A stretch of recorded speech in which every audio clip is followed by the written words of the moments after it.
नमस्ते। आज हम एक ऐसे खजाने की बात करने जा रहे हैं जो हमारी जड़ों से जुड़ा है, हमारी सेहत से। और ये खजाना है मोटा अनाज यानी मिलेट्स। देखिए, ये कोई नई खोज नहीं है, बल्कि एक ऐसा भूला हुआ खजाना है जिसे हम अब फिर से अपना रहे हैं। तो सवाल ये उठता है कि क्या सेहत का वो सबसे बड़ा रहस्य, वो सुपरफूड जिसकी हम सबको तलाश थी, वो हमेशा से हमारी रसोई के किसी कोने में ही था, बस हम उसे पहचान नहीं पाए? चलिए इसी दिलचस्प सवाल का जवाब ढूंढते हैं।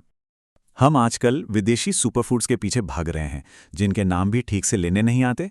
लेकिन जरा सोचिए, हमारे दादा दादी, उनकी थाली में क्या होता था? ज्वार, बाजरा, रागी, ये सब रोज का खाना था। उन्हें पता था कि असली ताकत और पोषण इन्हीं देसी दानों में छिपा है, किसी महंगी पैकेजिंग में नहीं। तो चलिए अब इन मोटे अनाजों की दुनिया में थोड़ा और गहरा उतरते हैं और समझते हैं 3 सबसे खास मिलेट्स के फायदों को। इन्हें अब न्यूट्री सीरियल्स भी कहा जाता है, मतलब पोषण से लबालब अनाज। और ऐसा क्यों है, ये आपको बहुत जल्द पता चल जाएगा। सबसे पहले बात करते हैं ज्वार की। अच्छा, ये उन लोगों के लिए तो किसी वरदान से कम नहीं है जिन्हें ग्लूटेन से कोई दिक्कत है या जो उसे पचा नहीं पाते। ये सिर्फ प्रोटीन से ही भरपूर नहीं है, बल्कि इसमें फाइबर भी खूब होता है, जो हमारे पाचन तंत्र को, हमारे पेट को एकदम दुरुस्त रखता है। और हाँ, इसमें जो एंटीऑक्सीडेंट्स होते हैं वो दिल की सेहत के लिए भी कमाल के हैं। अब आते हैं बाजरे पर। इसे आयरन का खजाना कहें तो बिल्कुल गलत नहीं होगा। जिन लोगों में खून की कमी है या एनीमिया की शिकायत है, उनके लिए बाजरा एक नेचुरल दवाई जैसा है। और इसकी तासीर गर्म होती है, इसलिए सर्दियों में इसकी रोटी या खिचड़ी शरीर को अंदर से जो गर्मी और ताकत देती है, उसका तो कोई जवाब ही नहीं। और फिर है रागी, जिसे हम कैल्शियम का पावर हाउस कह सकते हैं। आपको जानकर हैरानी होगी कि रागी में दूध से भी कई गुना ज्यादा कैल्शियम होता है। जी हाँ, ये हमारी हड्डियों को फौलाद जैसी मजबूती देता है।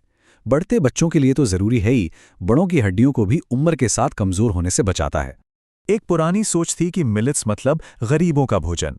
अब वक्त आ गया है इस मिथक को तोड़ने का और ये समझने का कि ये चुनना असल में एक समझदारी भरा फैसला क्यों है। आजकल फिटनेस और हेल्थ के नाम पर विदेशी अनाज जैसे कि किनोआ का चलन बहुत बढ़ गया है, जो बहुत महंगा भी आता है। पर चलिए इसकी तुलना अपने देसी, आसानी से मिलने वाले बाजरे से करते हैं। फिर देखिए तस्वीर कैसे साफ होती है। अब जरा इस स्लाइड पर नजर डालिए। ये वाकई में सोचने वाली बात है।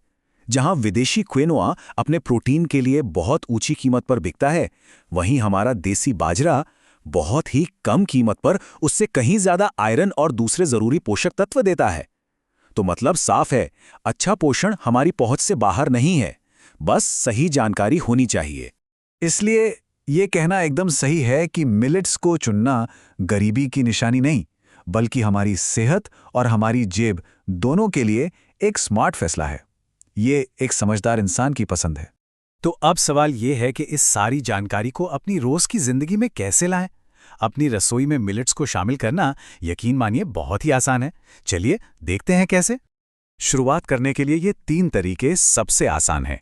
पहला, अपने रोज के रोटी के आटे में बस 25% ज्वार या बाजरे का आटा मिलाना शुरू कर दीजिए। दूसरा, सुबह के नाश्ते में रागी का चीला या डोसा क्या बढ़िया और पौष्टिक विकल्प है। और तीसरा, रात के खाने में भारी चावल की जगह कभी बाजरे की हल्की फुल्की खिचड़ी बनाकर देखिए। पचाने में आसान और सेहत के लिए लाजवाब। तो कुल मिलाकर ये सारी बातें हमें हमारी जड़ों की ओर वापस ले जाती हैं। ये हमें याद दिलाती हैं कि कभी-कभी सबसे बेहतरीन समाधान हमारे ठीक सामने ही होते हैं। अच्छी सेहत की चाबी हमेशा किसी महंगे और नए चलन में नहीं होती। अक्सर ये हमारी अपनी परंपराओं में, उस ज्ञान में छिपी होती है जो हमें पीढ़ियों से मिला है। और ये पूरी बातचीत हमें एक बहुत ही दिलचस्प सवाल पर लाकर छोड़ देती है कि हमारी अपनी रसोई में ऐसे और कौन-कौन से भूले बिसरे सेहत के रहस्य और पारंपरिक ज्ञान छिपे हैं, जिन्हें बस हमें फिर से खोजने और अपनी जिंदगी में शामिल करने की जरूरत है।